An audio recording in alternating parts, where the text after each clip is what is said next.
संसार में सबसे ज़्यादा विश्वास के काबिल कौन है, स्त्री या पुरुष? मित्रों, विश्वास पर ही ये संसार टिका हुआ है। दुनिया में जीवन जीने के लिए किसी ना किसी का तो विश्वास करना ही पड़ता है। बिना किसी का विश्वास किए इंसान अकेले जीवन नहीं जी सकता। फिर विश्वास करने में माता पिता, भाई बहन, पति पत्नी, यार दोस्त, रिश्तेदार या कोई गैर भी हो सकता है। अब बात आती है कि विश्वास में जब धोखा होता है तो इंसान अपना जीवन भी खो बैठता है। तो मित्रों, आज का वीडियो आप सबके लिए बहुत ही महत्वपूर्ण है। आखिरकार जीवन के सफ़र में विश्वास किस पर करें, किस पर ना करें, तो आप सभी टाइटल देख करके समझ गए होंगे कि आज हम किस विषय पर बात करने वाले हैं। इस संसार में सबसे ज़्यादा विश्वास के लायक कौन है, स्त्री या पुरुष? अब मैं आपको ये प्रश्न समझाने के लिए एक कहानी सुनाता हूँ। आप कहानी को पूरा सुनें और चैनल को सब्सक्राइब कर लें। मित्रों, एक जंगल में एक पेड़ पर एक तोता मैना का जोड़ा रहता था। एक बार दोनों में बहस हो गई तो तोता बोला, इस संसार में स्त्रियों पर कभी विश्वास नहीं करना चाहिए क्योंकि वो पुरुषों की अपेक्षा अधिक धोखेबाज होती हैं। तो मैना ने कहा, इस संसार में पुरुषों पर कभी विश्वास नहीं करना चाहिए क्योंकि स्त्रियों की अपेक्षा पुरुष ज़्यादा धोखेबाज होते हैं। मित्रों, जब दोनों में बहस होती गई तो तोता और मैना भगवान शिव के दरबार में गए और बोले, प्रभु हमारा एक न्याय कर दो। इस संसार में विश्वास के लायक ज़्यादा कौन है, स्त्री या पुरुष? फिर तोता कहने लगा, प्रभु मेरा मानना है कि पुरुष ज़्यादा विश्वास के लायक है, लेकिन मैना कहती है कि स्त्री ज़्यादा विश्वास के लायक है।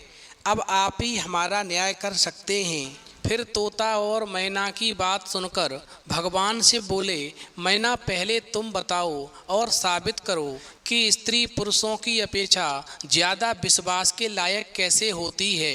तो मैना कहने लगी, प्रभु मैं आपको एक कहानी के माध्यम से ये साबित करूंगी कि स्त्री पुरुषों की अपेक्षा ज़्यादा विश्वास के लायक होती है। तो भगवान से बोले, ठीक है, तुम अपनी कहानी सुनाओ, मैं पूरे ध्यान से सुनूंगा। फिर मित्रों, मैना कहानी सुनाती है और कहती है, प्रभु एक नगर में एक राजा था। उसका एक पुत्र था जिसका नाम महेंद्र था। महेंद्र बहुत ही सुंदर व बहादुर था, मगर किसी दोष के कारण राजा ने अपने बेटे को 10 वर्षों के लिए देश से निकाल दिया। फिर महेंद्र ने जाने से पहले अपने महल में आकर के रास्ते के लिए कुछ ज़रूरी सामान लिया। उस सामान में 4 लाल और कुछ रुपए थे। ये सारा सामान लेकर के महेंद्र ने सफ़र करना प्रारंभ किया। प्रभु जब महेंद्र अपने शहर से कुछ दूर पहुंचा तो उसे एक साधु का आश्रम दिखाई दिया। महेंद्र उस साधु को दंडवत प्रणाम करके एक तरफ बैठ गया। तब साधु महेंद्र से कहने लगा, बेटा तुम कौन हो और यहाँ कैसे आए हो? तो महेंद्र ने कहा, महाराज मैं एक राजा का बेटा हूँ, मेरा नाम महेंद्र है। मुझे मेरे पिता ने देश निकाला दे दिया है, इसलिए मैं परदेश जा रहा हूँ। रास्ते में आपका आश्रम दिखाई दिया तो मेरा मन आया कि मैं आपके दर्शन भी करता चलूँ, क्योंकि आप एक सन्यासी पुरुष दिखाई पड़ते हैं। इसीलिए मैं मन में सोचने लगा कि यदि मैं आपका आशीर्वाद लेकर के आगे का सफ़र तय करूँगा तो मेरी राह आसान होगी।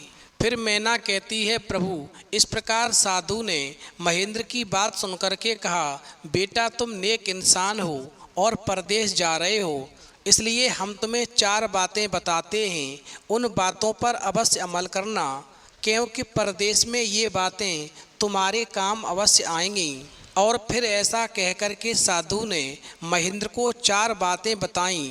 पहली बात तो ये है कि परदेश में हमेशा एक से भले 2 होते हैं। दूसरी बात यह है कि परदेश में कभी भी दूसरे के हाथ का बना खाना नहीं खाना चाहिए।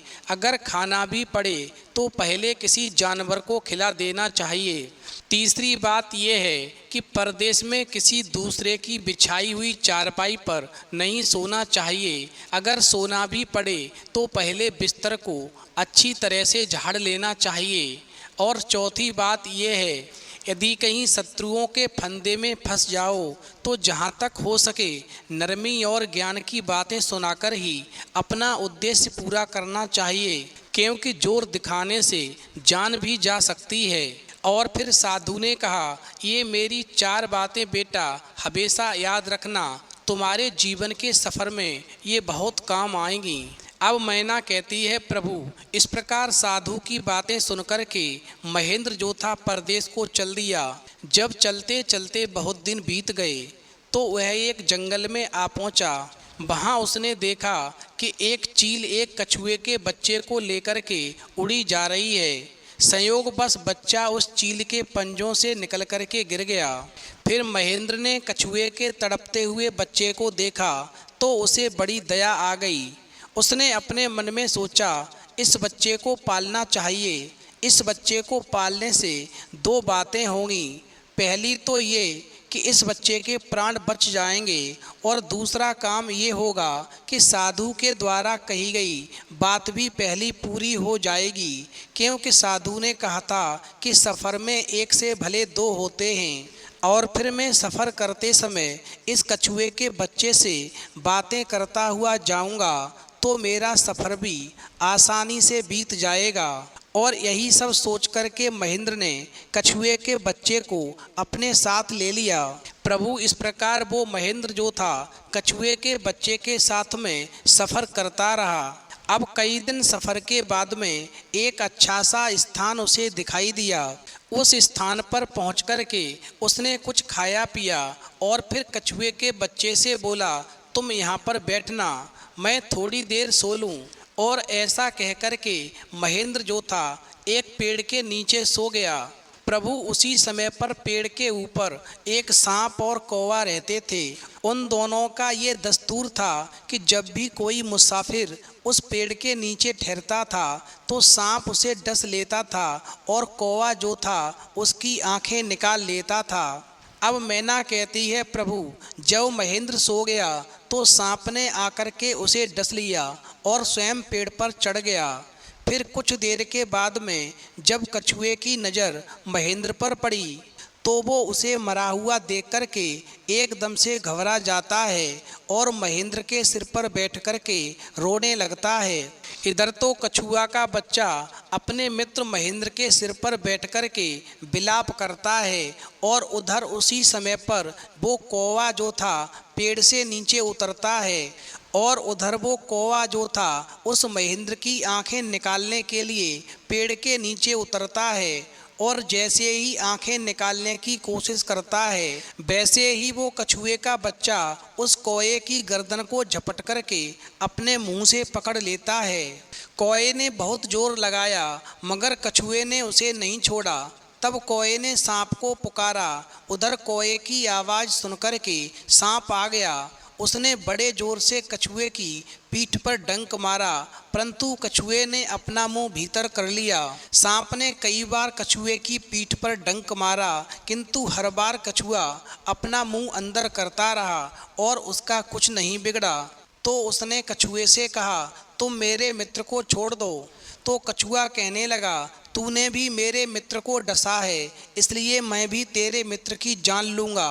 तो कछुए ने कहा, ठीक है, तू मेरे मित्र को छोड़ दे, मैं तेरे मित्र को जीवित कर दूंगा।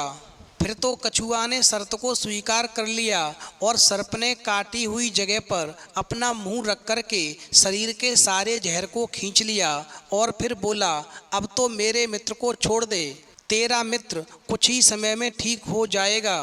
फिर तो देखते ही देखते अपने मित्र का विष उतरते हुए देख कर के कछुए ने कौए को छोड़ दिया। अब मैना कहती है, प्रभु जब महेंद्र को होश आया तो उसने अपने मित्र को सांप के डसने का सारा हाल सुनाया, और ये सुनकर के महेंद्र ने मन में सोचा कि साधु की एक बात तो काम आई कि हमेशा परदेश के सफ़र में 1 से भले 2 होते हैं। यदि मेरे साथ में ये मेरा मित्र कछुआ ना होता तो शायद आज मैं उस सर्प के जहर से मर गया होता। अब मैना कहती है, प्रभु फिर वो महेंद्र वहाँ से आगे बढ़ा और कुछ दिनों के बाद में समुद्र के किनारे जा पहुँचा। तब कछुए के बच्चे ने कहा, मित्र मेरा देश आ गया है, यदि आप आज्ञा दें तो मैं अपने माता पिता से मिलना चाहता हूँ। उनसे बिछड़े हुए बहुत दिन हो गए हैं, वो मेरे बिना बहुत दुखी होते होंगे। फिर प्रभु इस प्रकार महेंद्र ने उस कछुए के बच्चे को समुद्र में जाने की आज्ञा दे दी और स्वयं रात को वहीं पर समुद्र के किनारे उस जंगल में ठहर गया। उसी जंगल में एक ठग का परिवार रहता था। उस ठग की 2 बेटियां और 4 बेटे थे। उसकी बड़ी बेटी ज्योतिष विद्या जानती थी और फिर वो अपने पिता से कहती है, पिताजी ऐसा प्रतीत होता है कि इस जंगल में एक मुसाफिर आया हुआ है। उस मुसाफिर के पास में 4 लाल हैं। यदि तुम लोग उस मुसाफिर को यहाँ ले आओ तो उससे लाल लेना मेरा काम है। यदि हमें लाल मिल गए तो फिर हम बहुत अमीर हो जाएंगे। परंतु एक बात ध्यान रखना, तुम उस मुसाफिर को मारना नहीं, उसे जीवित ही पकड़ करके लाना है। अब मैना कहती है, प्रभु ऐसा सुनकर के बाप बेटे उसकी तलाश में निकल पड़े।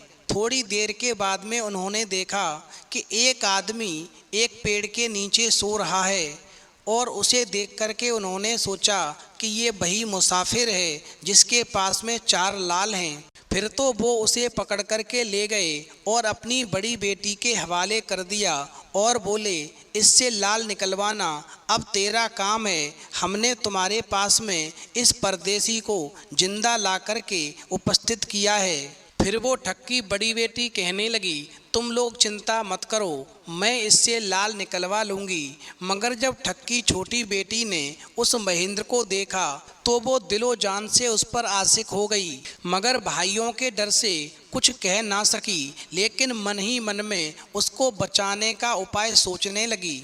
अब कुछ देर के बाद में ठग की बड़ी बेटी ने खाना बनाया तो उसमें जहर मिला दिया, क्योंकि बड़ी बेटी उसको मार करके वो लाल हासिल करना चाहती थी। फिर मैना कहती है, प्रभु वही जहर मिला हुआ खाना ठग की बड़ी बेटी ने उस महेंद्र के सामने परोस दिया। जब थाली महेंद्र के सामने आई तो उसे साधु की दूसरी बात याद आ गई कि साधु ने कहा था कि परदेश में कभी भी दूसरे के हाथ का बना हुआ भोजन नहीं खाना चाहिए। यदि खाना भी पड़े तो सबसे पहले थोड़ा भोजन निकाल करके जानवर को डाल देना चाहिए। फिर बस क्या था, उस महेंद्र ने साधु की बात मानी और उस खाने में से थोड़ा भोजन निकाल करके एक कुत्ते के सामने डाल दिया। अब उस खाने को खाते ही वो कुत्ता मर गया, क्योंकि उसमें जहर मिला हुआ था। अब तो ये नज़ारा देख करके वो महेंद्र जो था उसने भोजन नहीं किया और उसने अपने मन ही मन में सोचा कि साधु की दूसरी बात भी काफ़ी कारगर सिद्ध हुई। यदि आज मैंने ये खाना खा लिया होता तो निश्चित मेरी मौत हो जाती। अब वो ठीक से समझ गया कि ये ठग हैं, ये मुझे मिल कर के मारना चाहते हैं और मेरे ये 4 लाल हासिल करना चाहते हैं। अब उधर अपनी इस चाल को असफल होते देख कर के ठग की बेटी ने कच्चे सूत का पलंग तैयार करवाया और उसे एक ऐसे कुएं पर बिछाया जिसके नीचे आग सुलग रही थी। फिर उस ठग की बड़ी बेटी ने महेंद्र से कहा, आप उस पलंग पर जाकर सो जाइए। अब मैना कहती है, प्रभु जब वो महेंद्र पलंग के पास गया तो उसे साधु की तीसरी बात याद आई और उसने बिस्तर को झाड़ दिया, क्योंकि साधु ने कहा था कि परदेश में कभी भी किसी के बिछाए हुए पलंग पर नहीं सोना चाहिए। यदि सोना भी पड़े तो सबसे पहले उस बिस्तर को झाड़ लेना चाहिए। फिर जैसे ही महेंद्र ने बिस्तर को झाड़ा वैसे ही कच्चे सूत के धागे टूट गए और आग का कुआं नजर आने लगा। फिर इस प्रकार महेंद्र ने सोचा कि साधु की तीसरी बात भी मेरे बहुत काम आई, अन्यथा मैं तो कुआं में गिर कर के आज मर ही जाता।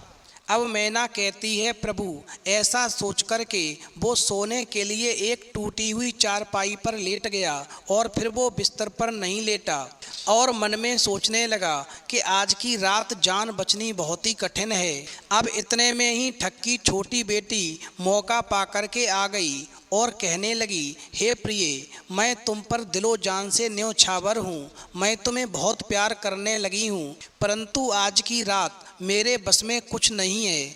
आज की रात मेरी बहन की बारी है। जिस तरह भी हो सके आज की रात मेरी बहन से अपने प्राण बचा लो। कल मेरी बारी आएगी, फिर मैं आपकी दासी हूँ और आपको साफ बचा लूँगी, क्योंकि मैं आपसे बहुत प्यार करती हूँ। आज की रात आपके लिए बहुत ही खतरों से भरी है। मारना तो मैं आपको भी चाहती थी, लेकिन क्या करूँ, मैं आपसे प्यार कर बैठी। अब मैना कहती है, प्रभु, ऐसा कहकर के ठक्की छोटी बेटी चली गई। जब सब खाना खा चुके तो ठक्की बड़ी बेटी हाथ में कटार लेकर आई और क्रोध से बोली, ओ मुसाफिर, या तो अपने चारों लाल मुझे दे दे, नहीं तो मैं तुझे मार डालूंगी। अब उसी समय पर महेंद्र को साधु की चौथी बात याद आई कि साधु ने कहा था कि जब शत्रु के चंगुल में फंस जाओ तो कभी जोर नहीं दिखाना चाहिए और अपने स्वभाव को नर्म करते हुए अपनी ज्ञान की बातों से अपनी जान की रक्षा करनी चाहिए। अब वो महेंद्र सोचता है कि आज रात बचना मुश्किल है। साधु की चौथी बात भी आज मानी चाहिए, वरना आज की रात ये लड़की मेरा काम तमाम कर देगी। फिर तो महेंद्र ने अपने स्वभाव को नरम किया और लड़की से कहा, मेरे पास लाल नहीं है। यदि तुम मुझे मार दोगी तो वैसे ही पछताओगी, जैसे शेर सिंह बंजारा अपने कुत्ते को मार करके पछताया था। फिर तो उस ठक्की बड़ी बेटी कहने लगी, बंजारा क्यों पछताया था? मुझे उसकी दास्तान शुरू से लेकर के अंत तक सुनाओ। अब मैना कहती है, प्रभु, महेंद्र मन में सोचता है कैसे भी रात कट जाए और सुबह हो जाए तो मेरी जान बच जाएगी। अब मैं इसको शेर सिंह बंजारे की ऐसी कहानी सुनाऊंगा जो सारी रात निकल जाएगी। फिर वो महेंद्र जो था उस लड़की से कहने लगा, एक बंजारे को किसी काम में ऐसी हानि हुई कि उसका सारा सामान बिक गया। उसके पास में सिर्फ उसका एक वफादार कुत्ता रह गया। बंजारे के मन में आया कि इस कुत्ते को किसी के पास में मैं गिरवी रख दूं और कुछ रुपया ले लूं। अब ये सोच करके बंजारा उस कुत्ते को लेकर के एक साहूकार के पास गया और 5 रुपए में कुत्ता उसने गिरवी रख दिया। फिर बंजारे ने उस साहूकार से कहा, जब तक मैं आपको ब्याज सहित रुपया अदा ना कर दूं, तब तक ये कुत्ता आपके पास रहेगा।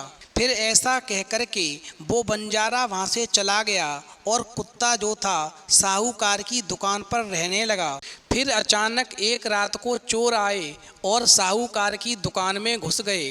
वो चोर साहूकार की असरफियों की तमाम थैलियाँ लेकर के वहाँ से निकल लिए, लेकिन उस कुत्ते ने कान तक नहीं हिलाया, क्योंकि कुत्ते ने सोचा, मैं अकेला हूँ, अगर शोर शराबा करूँगा तो ये चोर मुझे मार डालेंगे। इससे अच्छा यही है कि इन चोरों को माल ले जाने दूं और ये चोर इस माल को ले जा कर के कहाँ पर छुपाते हैं, मैं चुपचाप इन चोरों का पीछा करूं और माल का वो स्थान देख लूं जहाँ पर ये माल चोर छुपाएंगे। अब मैना कहती है, प्रभु, इस प्रकार जब चोर थैलियाँ लेकर के चले तो कुत्ता भी उनके पीछे पीछे चल दिया। वो चोर शहर के तालाब पर पहुँचे और उन्होंने सारी थैलियों को तालाब में डाल दिया और वहाँ से चले गए। और इधर वो कुत्ता ये सब देख कर के वापस दुकान पर आकर के लेट गया। फिर जब सवेरा हुआ और साहूकार ने दुकान पर आकर देखा तो सारी दौलत वहाँ से गायब थी। ये देख कर के साहूकार अपनी छाती पीट पीट कर रोने लगा। बहुत से लोग उसके रोने की आवाज़ सुन कर के वहाँ पर जमा हो गए और बात जान कर के साहूकार को दिलासा देने लगे। अब साहूकार कहता है कि मुझे इसका अफसोस नहीं कि मेरा सारा माल चला गया, बल्कि मुझे अफसोस इस कुत्ते का है। जो लोग कहते हैं कि बंजारे का कुत्ता 100 आदमियों के बराबर काम करता है, पर ये नमक हराम निकला, ये तो भौंका तक नहीं। अगर ये भौंकता तो आसपास के लोग जाग जाते तो शायद मेरा माल बच जाता। अब मैना कहती है, प्रभु, जब कुत्ते ने साहूकार की बातें सुनी तो वो साहूकार का दामन पकड़ कर के खींचने लगा। फिर लोगों ने कहा, ये कुत्ता कुछ कहना चाह रहा है, तुम इसके साथ चल कर के देखो ये कहाँ ले जाता है। फिर तो लोगों की बात सुनकर के साहूकार अपने कुछ साथियों के साथ में कुत्ते के पीछे चल दिया। कुत्ता उन सबको तालाब पर ले गया, फिर स्वयं उसी तालाब में कूद पड़ा और गोता मार कर के एक थैली अपने मुंह में दबा लाया। उस थैली को देख कर के सभी लोग कहने लगे कि साहूकार तुम्हारा काम बन गया कि माल इसी तालाब में है। फिर तो तुरंत ही साहूकार के कुछ साथी उस तालाब में कूद पड़े और सारा माल निकाल लाए और साहूकार के हवाले कर दिया।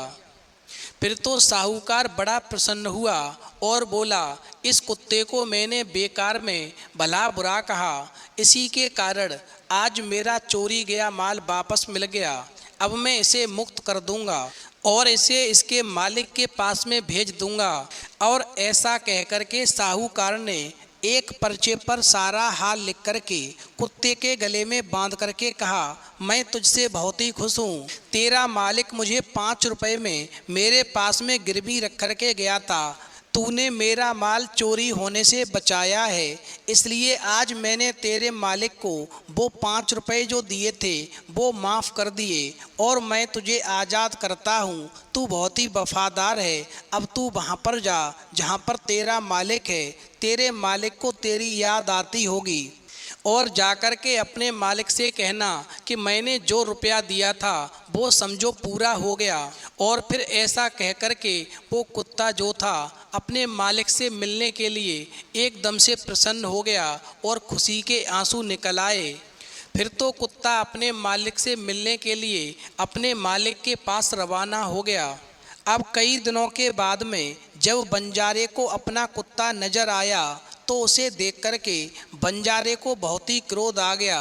अब वो बंजारा मन में सोचने लगा कि इस कुत्ते ने बहुत बड़ा पाप किया है जो भाग करके यहाँ पर चला आया। ये मेरा वफादार कुत्ता था, इसने मेरी बनी बनाई साख खराब कर दी। मैं इसे आज जीवित नहीं छोड़ूंगा। अब मैना कहती है, प्रभु। इतने में कुत्ता भी करीब आ पहुँचा। उसी समय बंजारे ने क्रोध में बिना सोचे समझे उसकी गर्दन पर तलवार का ऐसा वार किया कि कुत्ते का सिर धड़ से अलग हो गया। तभी उसकी नज़र कुत्ते के गले में बंधे हुए पर्चे पर पड़ी। उसने उठाकर उसे पढ़ा। उसमें लिखा था कि तुम्हारा कुत्ता बहुत ही वफादार है। तुमने 5 रुपए में मेरे यहाँ से गिरवी रखा था। इसने मेरा माल चोरी होने से बचाया है, इसलिए मैंने अपने 5 रुपए वो माफ़ कर दिए और तुम्हारे कुत्ते को इसकी वफादारी पर खुश होकर के इसे आज़ाद कर दिया। अब मैना कहती है, प्रभु। जब बंजारे ने वो खत पढ़ा तो एकदम से रोने लगा और पछाड़े खा करके कहने लगा कि मैंने बड़ी भूल कर दी जो अपने निर्दोष कुत्ते को मार डाला, परंतु अब क्या हो सकता था। अब मैना कहती है, प्रभु।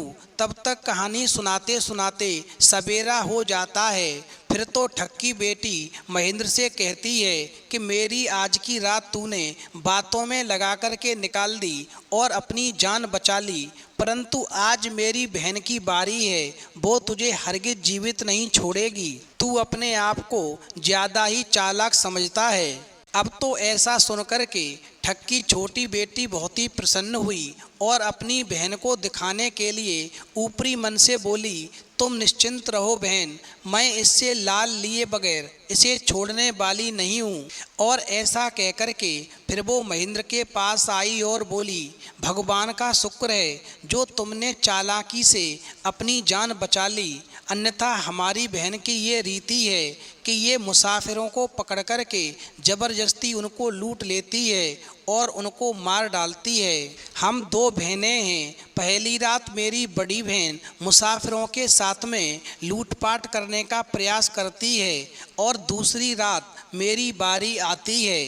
तुम बहुत ही चालाक हो। तुमने बहुत ही चालाकी से मेरी बड़ी बहन से अपनी जान बचा ली, लेकिन अब तुम्हारा खतरा टल गया।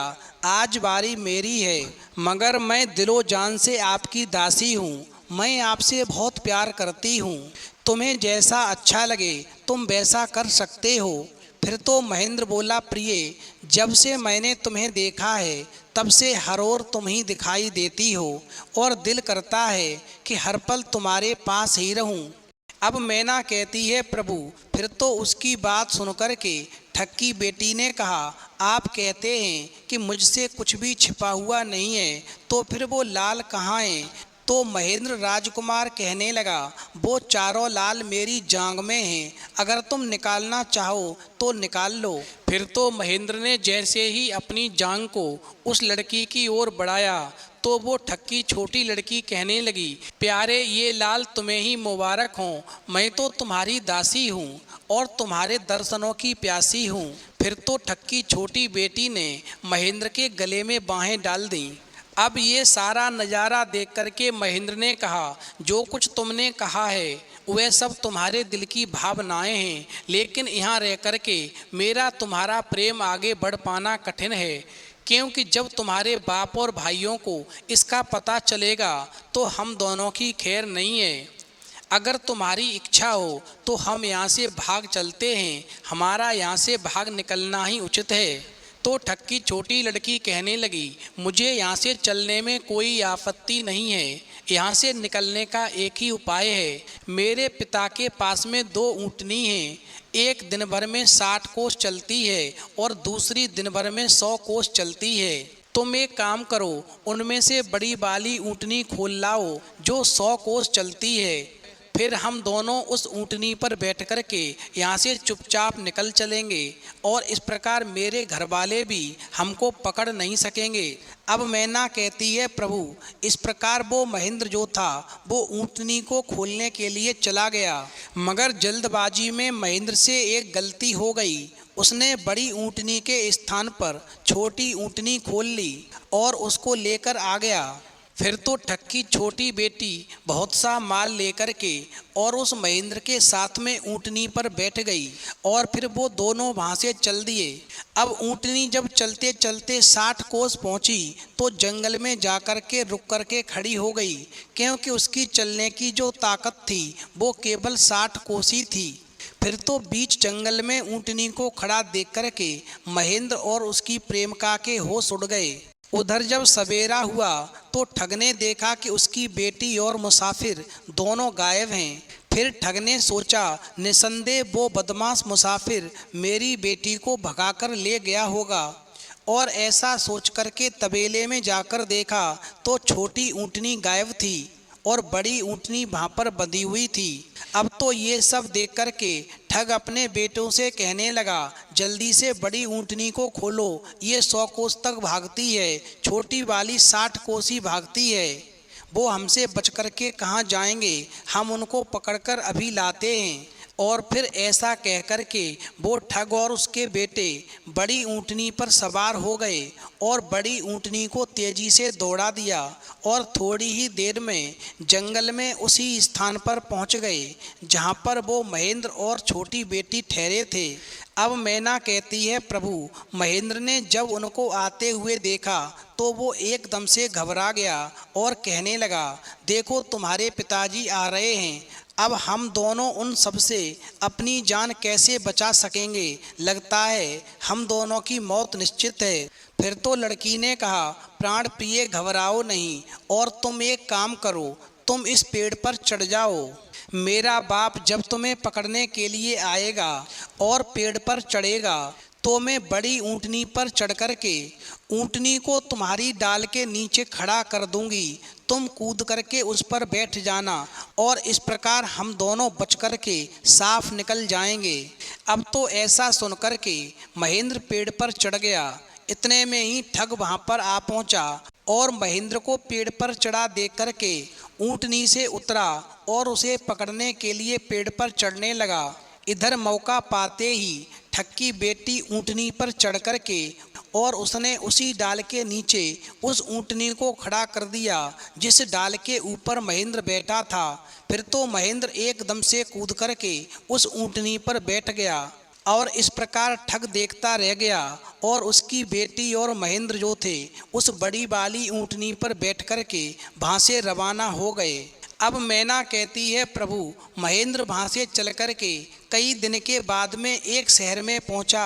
वहाँ पर ठग की बेटी के साथ में बहुत दिनों तक उसने ऐसो आराम के दिन गुजारे। और उसके देश निकाले की अवधि भी पूरी हो गई, तो वो मन में सोचने लगा कि मेरे पिताजी ने मुझे 10 वर्ष के लिए देश से निकाला था, वो 10 वर्ष पूरे हो गए हैं, अब मुझे अपने देश की ओर चलना चाहिए, किंतु इस लड़की को साथ लेकर कैसे जाऊं? यदि मैं इस लड़की को साथ लेकर जाऊंगा तो पिताजी फिर से देश निकाला कर देंगे। बस यही सोच करके उसने लड़की को एक कमरे में बंद करके मार दिया और स्वयं तमाम माल दौलत लेकर के वहाँ से चल दिया। बस प्रभु मैं इसीलिए कहती हूँ कि उस ठक्की बेटी ने महेंद्र के साथ में कैसा व्यवहार किया और उसके प्राण भी बचाए और उसके लाल भी बच गए, और इन सब के बदले में उस लड़की को क्या मिला? उसे अपने प्राण भी गंवाने पड़े। बस प्रभु इसीलिए मैं मर्दों से घृणा करती हूँ और हमेशा यही कहती हूँ कि इस संसार में पुरुषों की अपेक्षा स्त्रियाँ ज़्यादा विश्वास के काबिल होती हैं। अब इस प्रकार मैना की बात को सुनकर के भगवान शिव कहने लगे, ठीक है मैना, मैंने तुम्हारी बात को बहुत ही ध्यान से सुना है। अब भगवान शिव ने तोते से कहा, तोते अब तुम साबित करो कि स्त्रियों की अपेक्षा पुरुष ज़्यादा विश्वास पात्र कैसे होते हैं। तो तोता कहने लगा, प्रभु मैं भी आपको एक कहानी सुनाता हूँ, आप इस कहानी को सुने और उसके बाद में ही निर्णय करें कि पुरुष स्त्री की अपेक्षा ज़्यादा विश्वास के काबिल हैं या फिर स्त्री पुरुषों की अपेक्षा ज़्यादा विश्वास के काबिल हैं। अब भगवान शिव कहते हैं, ठीक है तोते, तुम भी अपनी कहानी सुनाओ, मैं तुम्हारी कहानी भी पूरे मन से सुनूंगा और उसके बाद में ही निर्णय करूंगा कि स्त्री ज़्यादा विश्वास के काबिल हैं या पुरुष ज़्यादा विश्वास के काबिल हैं। अब तोता कहता है, प्रभु एक नगर में एक व्यापारी रहता था, उसने एक लड़की के साथ में प्रेम विवाह किया था और वो दोनों अपने जीवन में बहुत ही खुश थे। दोनों के बीच में बहुत ही प्रेम था। उन दोनों में कभी भी किसी भी विषय को लेकर के झगड़े नहीं हुआ करते थे। समय धीरे धीरे गुजरता गया और फिर व्यापारी और उसकी पत्नी ने अपने प्यार की रोशनी सदा रोशन रहे इसलिए एक नियम बनाया था। उन दिनों लोग रात को छतों पर मशाल जलाया करते थे ताकि घर आंगन में उजाला रहे और सोने के समय उन्हें बुझा देते थे। अब ऐसा नज़ारा देख कर के उस प्रेमी जोड़े ने ये तय किया कि वो जब तक साथ रहेंगे तब तक उनके घर की मशाल जलती रहेगी। और इस प्रकार रात होते ही पूरे प्रदेश में अंधेरा हो जाता था, लेकिन एकमात्र उस व्यापारी का घर ऐसा था जिस पर रोशनी होती रहती थी। हमेशा वो रोशनी से उनका घर जगमगाता रहता था, क्योंकि उनकी सोच ये थी, यदि घर रोशन रहेगा तो हमारा प्यार भी हमेशा जगमगाता रहेगा। अब तोता कहता है, प्रभु इधर तो वो प्रेमी जोड़ा अपने घर में आराम से रहता था, इधर उसी प्रदेश का एक राजा था जो एक बड़े महल में रहता था और उस राजा का जो महल था वो भी उस प्रेमी जोड़े के घर के पास में ही था। अब उधर हर रात को सोने से पहले वो राजा अपनी रानी के साथ में महल के छत पर आकर के आसमान के नज़ारे देखता था। बस रोजाना की तरह एक बार जब राजा अपनी रानी के साथ में छत पर आकर के चांद सितारे देख रहा था, तब दोनों की नज़र उस व्यापारी के जगमगाते घर पर पड़ी। फिर तो राजा और रानी दोनों ही उस व्यापारी और उसकी पत्नी के बारे में चर्चा करने लगे। राजा ने कहा, इस प्रेमी जोड़े में पति बहुत समझदार है, इसलिए उनका साथ अच्छे से चल रहा है। अब इस प्रकार राजा की बात सुनकर के रानी राजा की बात से सहमत नहीं थी। रानी का कहना था कि जरूर पत्नी ही ज़्यादा समझदार होगी और वो अपने पति और अपने घर वालों की गलतियों को हमेशा नज़रअंदाज कर देती होगी, इसीलिए इनके परिवार में कभी झगड़ा नहीं होता है और इन पति पत्नी के बीच में बहुत अच्छा प्रेम बना रहता है। अब तो राजा रानी की चर्चा बहस में बदल गई, फिर बाद में झगड़े में बदल गई। अंत में राजा ने कहा, हम क्यों झगड़ा करें, एक काम करते हैं, इन दोनों की परीक्षा लेते हैं और देखते हैं कौन ज़्यादा समझदार है। रानी को भी यह सुझाव पसंद आया और फिर राजा ने उन दोनों की परीक्षा लेने के लिए एक योजना बनाई और रानी को बताई। फिर तो अगले दिन योजना के मुताबिक रानी ने व्यापारी के घर पर एक स्त्री को भेजा। वह स्त्री व्यापारी के पास गई और उससे बोली, मैं तुम्हारे लिए रानी का संदेश लेकर के आई हूँ। और इस प्रकार वो स्त्री संकोच करते हुए व्यापारी से बोली कि रानी को तुम बहुत पसंद आ गए हो। अगर तुम अपनी पत्नी को छोड़ दो या उसकी हत्या कर दो तो रानी तुमसे शादी करने के लिए तैयार है। अब तोता कहता है, प्रभु, राजा और रानी के द्वारा जो महिला भेजी गई थी उसकी बात सुनकर के व्यापारी को गुस्सा आ गया और वो कहने लगा, तुम जो मेरे पास रानी का संदेश लेकर के आई हो, ऐसी 1000 रानियां भी आ जाएंगी तब भी मैं अपनी पत्नी को धोखा नहीं दे सकता। तुम मेरी तरफ से रानी से माफ़ी मांग लेना और कहना ऐसा प्रस्ताव दोबारा ना भेजें। मेरी पत्नी बहुत अच्छी है। मेरी पत्नी पूरी तरह से पतिव्रता है। मेरी बहुत सेवा करती है, मुझे बहुत प्यार करती है। मैं उसे कभी धोखा नहीं दे सकता। अब तोता कहता है, प्रभु, उस स्त्री से व्यापारी ने जो कहा था वो बात राजा और रानी को जाकर के उस स्त्री ने बता दी। फिर तो व्यापारी का ऐसा जवाब सुनकर के राजा खुश हो गया, क्योंकि राजा जैसा सोचता था व्यापारी उतना ही समझदार निकला। क्योंकि राजा का कहना था कि वास्तव में आदमी ज़्यादा समझदार होता है, तभी पति पत्नी के बीच में प्रेम बना रहता है और झगड़े नहीं होते। अब व्यापारी की पत्नी की परीक्षा की बारी थी तो राजा ने एक आदमी को उसके पास भेजा और फिर आदमी ने व्यापारी की पत्नी से जाकर कहा, तुम राजा को बहुत पसंद आ गई हो। राजा ने संदेश भेजा है, अगर तुम अपने पति को मार देती हो या तुम उसको छोड़ देती हो तो वो तुम्हें अपनी रानी बना लेंगे और फिर तुम सारा जीवन ऐश आराम से बिताओगी।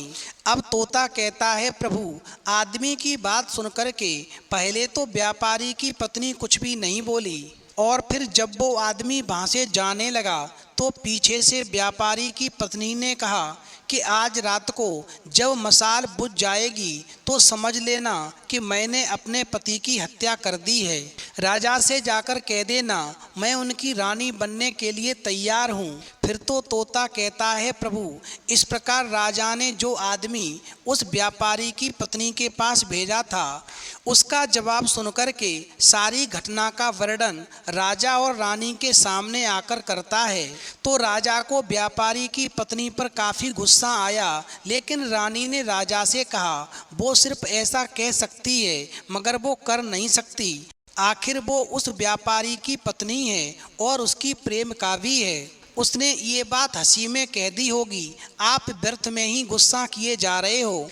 अब तो तोता कहता है, प्रभु, इस प्रकार राजा ने ये तय किया कि व्यापारी की जान खतरे में है, उसको खतरे में नहीं डालना चाहिए। इसलिए राजा ने अपने कुछ सिपाहियों को आदेश देकर के उस व्यापारी के घर के पास में खड़ा रहने के लिए आदेश दे दिया और उनको समझा दिया कि जैसे ही व्यापारी के घर की मशाल बुझ जाए तुरंत उसके घर में घुस जाना और व्यापारी को बचा लेना।